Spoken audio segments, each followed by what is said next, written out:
It's hours of hard work and dedication like this, which has seen 3 Rangiruru students, Jenny Story, Francie Turner and Catherine Shields, selected for the first women's 8 New Zealand descent to a World Rowing Champs in a number of years. The work ethic of these girls is pretty phenomenal, really.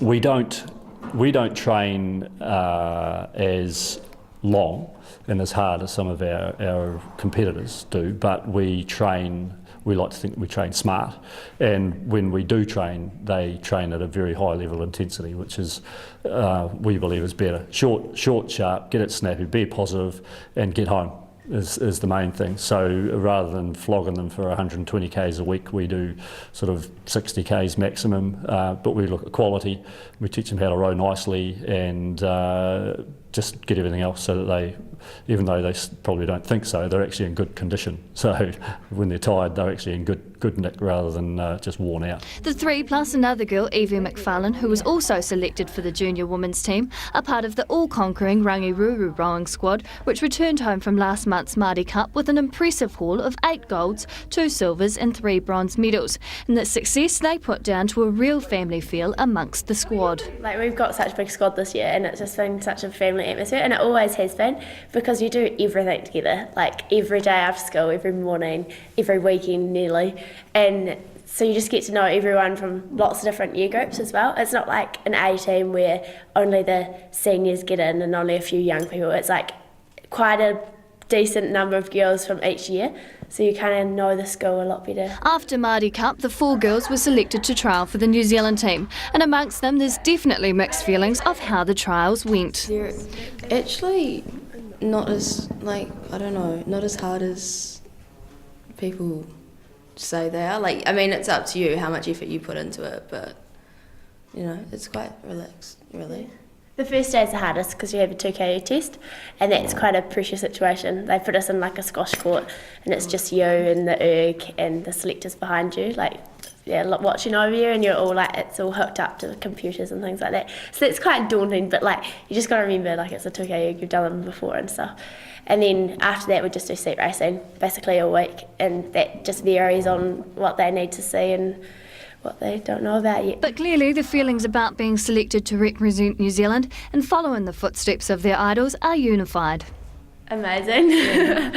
Yeah, it was just tops off your season. Now we've got a whole nother season, but no, it's just so good just to make sure, we've kind of done the Māori and now it's another level, which is quite exciting. The selection means that in 2 weeks' time the girls will leave Christchurch for a 9-week camp at Lake Karapiro in preparation for the World Champs in France in August. And time away from home means a number of sacrifices have had to be made.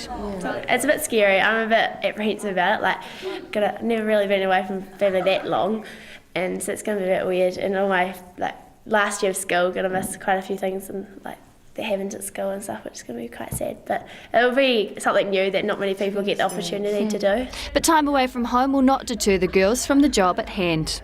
We have no idea. Yeah. Well, we want to, of course, win, but it's Junior World, so it's quite a big thing. None of us have ever been before. And the New Zealand 4 won last year, so it's not like we're not there or thereabouts, but they've never done they haven't done an 8 for a very long time, so it'll be interesting to see what happens. And it's a feeling that's reiterated by their coach, recognising that the girls have made the New Zealand team at a time when New Zealand has a depth of talented young rowers. Well, they're pretty good. They're very good, actually. I mean, they've changed focus again this year. Last few years, we sent 8s away in 2000, or up to 2004. Which I took away, and it didn't go well. It was a good New Zealand crew, but it was 9th out of 9 in the world, which we decided wasn't really good, so we started sending 4s away. And within 3 years, which was last year, we won the gold medal. So, with a couple of Rangi girls in it, I might add. But this year at the trials, they had 2 girls 4s trialling against each other that were all doing 95% prognostic of world best time, which is what they select on. So they decided we'll chuck an 8 on the water. So that's good. And Dale believes now they've been recognised by New Zealand rowing, they realistically have a huge future in the sport. Oh, it's really great. It really is good. I mean, for my own sort of personal development. I've always been sort of in the New Zealand scene doing coaching and stuff like that, and I always believe it's a short window for all athletes, and rowing is a sport that you can get to represent New Zealand at a reasonably young age, and if you can get your foot in the door, then if you're prepared to put the work in, there's no limit. Yeah. And the girls did extremely well at the World Championships, picking up a silver medal in the final just behind the United States.